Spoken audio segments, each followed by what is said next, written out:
আসসালামু আলাইকুম ওয়া রাহমাতুল্লাহ। ঈমানের পর নামাজ হলো ইসলামের প্রধান ইবাদত। আল্লাহ তাআলা মানুষের উপর প্রতিদিন 5 ওয়াক্ত নামাজ ফরজ বা আবশ্যক করেছেন, আর এ নামাজকে যথাসময়ে আদায় করাও আবশ্যক করেছেন। আবার কোনো ব্যক্তির ইচ্ছাকৃতভাবে নামাজ ছেড়ে দেওয়াকে কুফরি কাজের সঙ্গে তুলনা করেছেন স্বয়ং বিশ্বনবী সাল্লাল্লাহু আলাইহি ওয়াসাল্লাম। অথচ এমন অনেক মানুষ আছেন যারা আল্লাহর হুকুম পালনের নামাজ আদায় করেন ঠিকই, কিন্তু তাদের নামাজ কবুল হয় না। নামাজি অথবা নামাজের অবস্থা দেখে মহান আল্লাহ সন্তুষ্টি হন না, এমন 16 শ্রেণীর নামাজের সম্পর্কেই আজকের ভিডিওতে আলোচনা করব ইনশাআল্লাহ। তারা হলো: নম্বর 1, তাকদীর অস্বীকারী ব্যক্তির নামাজ কবুল হয় না। আবু উমামা কর্তৃক বর্ণিত, রাসূলুল্লাহ সাল্লাল্লাহু আলাইহি ওয়াসাল্লাম বলেছেন, 3 ব্যক্তির নিকট হতে আল্লাহ ফরজ নফল কিছুই গ্রহণ করবেন না। তারা হলো পিতামাতার অবাধ্য সন্তান, দান করে প্রচারকারী এবং তাকদীর অস্বীকারী ব্যক্তি। তাবরানী শরীফের হাদিস নম্বর 3065। নম্বর 2, অন্যের পিতাকে যে ব্যক্তি নিজের পিতা বলে দাবি করে অথবা পরিচয় দেয়, তার নামাজ কবুল হয় না। যে লোক তার বাবাকে পরিত্যাগ করে অন্য কাউকে বাবা বলে দাবি করে, অর্থাৎ নিজের বংশ পরিচয় গোপন করে অন্য বংশের পরিচয় দেয়, অথবা তার মনিবকে ছেড়ে অন্য মনিবের নিকট পালিয়ে যায়, তার উপর আল্লাহ, ফেরেশতাগণ এবং সকল মানুষের অভিশাপ। তার ফরজ বা নফল কোনো ইবাদতই গ্রহণ করা হবে না। নম্বর 3, যে ব্যক্তি কোনো মুসলিমকে হত্যা করে এবং তাতে সে গর্ববোধ করে ও খুশি হয়, তার নামাজ কবুল হবে না। সহিউল জামে হাদিস নম্বর 6454 নং হাদিস। নম্বর 4, কেসাসের বিধান বাস্তবায়নে যে বাধা দেয়, অর্থাৎ খুনের বদলে খুনের বদলা নিতে যে ব্যক্তি বাধা দেয়, ওই ব্যক্তির নামাজ কবুল হয় না। সহিউল জামে হাদিস নম্বর 6451। নম্বর 5, যে ব্যক্তি মদিনায় কোনো বিদআত কাজ করে অথবা কোনো বিদআতিকে আশ্রয় দেয় অথবা কোনো দুষ্কর্ম করে বা দুষ্কৃতিকে আশ্রয় দেয়, তার নামাজ কবুল হয় না। নম্বর 6, যে ব্যক্তি মুসলিমদের সাথে বিশ্বাসঘাতকতা করে, তার নামাজ কবুল হয় না। সহিহ মুসলিম শরীফের হাদিস নম্বর 1370। নম্বর 7, দান করে যে ব্যক্তি দানের কথা গর্ব করে প্রচার করে বেড়ায়, তার নামাজ কবুল হয় না। নম্বর 8, এমন স্ত্রী যার স্বামী তার উপর রাগ করে আছে, স্ত্রী স্বামীকে সর্বদা খোশ রাখবে, তার ভালো কথা ও কাজে অনুগত্য করবে আর সব কথা মেনে চলবে, যৌনসুখ দিয়ে তাকে সর্বদা তৃপ্ত রাখবে, কোনো বিষয়ে রাগ হলে তাড়াতাড়ি তা মিটিয়ে নেওয়ার চেষ্টা করে সবকিছুতে তাকে সন্তুষ্ট রাখবে, এটাই হলো স্ত্রীর ধর্ম। মহানবী সাল্লাল্লাহু আলাইহি ওয়াসাল্লাম বলেন, তোমাদের সেই স্ত্রীরাও জান্নাতি হবে যে স্ত্রী অধিক প্রণয়িনী, সন্তানদাত্রী, বারবার ভুল করে বারবার স্বামীর নিকট আত্মসমর্পণকারিণী, যার স্বামী রাগ করলে সে তার নিকটে সে তার হাতে হাত রেখে বলে, আপনি আমার উপর খুশি না হওয়া পর্যন্ত আমি ঘুমাবো না। সিলসিলাহ সহিহা হাদিস নম্বর 287। অর্থাৎ এর দ্বারা বোঝা যায়, কোন স্ত্রী যদি এগুলো অমান্য করে তাহলে তার নামাজ কবুল হবে না। নম্বর 9, জারির ইবনু আব্দুল্লাহ রাদিয়াল্লাহু তাআলা আনহু বর্ণনা করেন, নবীজি সাল্লাল্লাহু আলাইহি ওয়াসাল্লাম বলেছেন, যখন দাস পালিয়ে যায় তখন তার সালাত অর্থাৎ নামাজ কবুল হয় না। নম্বর 10, এমন লোক যে কারো বিনা অনুমতি ও আদেশেই কারো জানাজা পড়ায়, অর্থাৎ ইমামতি করে এমন ইমাম যার ইমামতি অধিকাংশ মুক্তাদিরা পছন্দ করে না, তার পিছনে নামাজ পড়তে তাদের রুচি হয় না, ইমামতিতে ভুল আচরণ অথবা চরিত্রগত কোনো কারণে অধিকাংশ লোক তাকে ইমামতি করতে দিতে চায় না, এমন ইমামের নামাজ তার কান অতিক্রম করে না, মাথার উপরে যায় না, আকাশের দিকে উঠে না, 7 আসমান পার হয়ে আল্লাহর দরবারে কবুল হওয়া তো বহু দূরের কথা। মহানবী সাল্লাল্লাহু আলাইহি ওয়াসাল্লাম বলেন, 3 ব্যক্তির নামাজে তাদের কান অতিক্রম করে না। তারা হলো পলাতক কৃতদাস, যতক্ষণ না সে ফিরে এসেছে।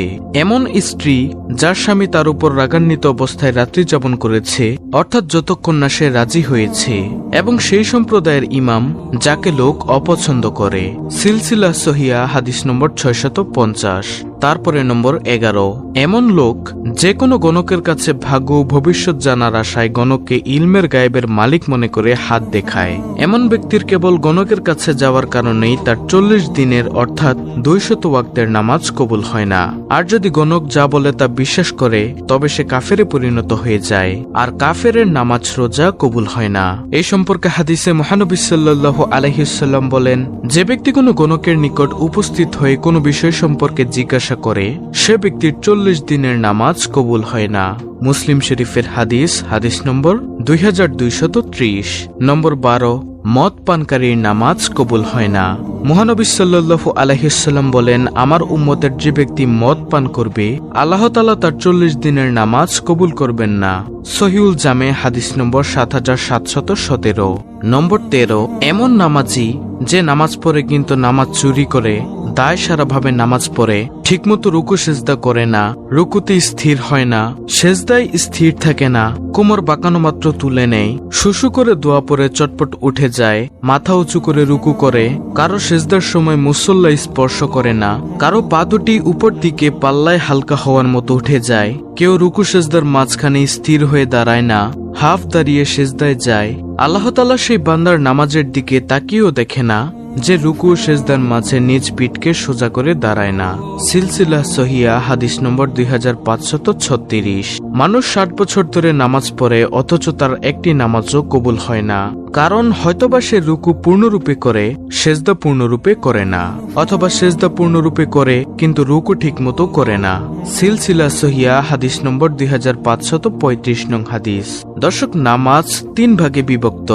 1/3 পবিত্রতা, 1/3 রুকু আর 1/3 হলো সেজদা। সুতরাং যে ব্যক্তি তা যথার্থ রূপে আদায় করবে তার নিকট থেকে তা কবুল করা হবে এবং তার অন্যান্য সমস্ত আমলও কবুল করা হবে। আর যার নামাজ বাতিল করা হবে তার অন্য সকল আমলকে বাতিল করে দেওয়া হবে। সিলসিলা সহিয়া হাদিস নম্বর 2537। নম্বর 14, আজান শুনেও যে নামাজি বিনা ওজরে মসজিদে জামাতে নামাজ পড়ে না তার নামাজ কবুল হয় না। মহানবী সাল্লাল্লাহু আলাইহি ওয়াসাল্লাম বলেন, যে ব্যক্তি আজান শোনার সত্ত্বেও মসজিদে জামাতে এসে নামাজ আদায় করে না, কোনো ওজর না থাকলে সে ব্যক্তির নামাজ কবুল হয় না। সহিহুল জামে হাদিস নম্বর 6300। নম্বর 15, এমন মহিলা যে আতর বা সেন্ট মেখে মসজিদের জন্য বের হয়, এমন মহিলা যতক্ষণ না নাপাকের গোসলের মতো সে গোসল করেছে ততক্ষণ পর্যন্ত তার নামাজ কবুল হবে না। সহিহুল জামে হাদিস নম্বর 2703।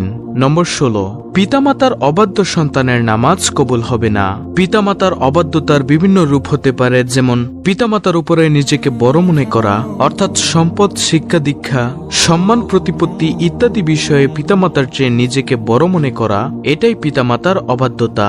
পিতামাতাকে সহায় সম্বলহীন এবং নিঃস্ব অবস্থায় ফেলে রাখা এবং যার কারণে তারা মানুষের দ্বারে দ্বারে হাত পাততে বাধ্য হয়, আর এটাই পিতামাতার অবাধ্যতা।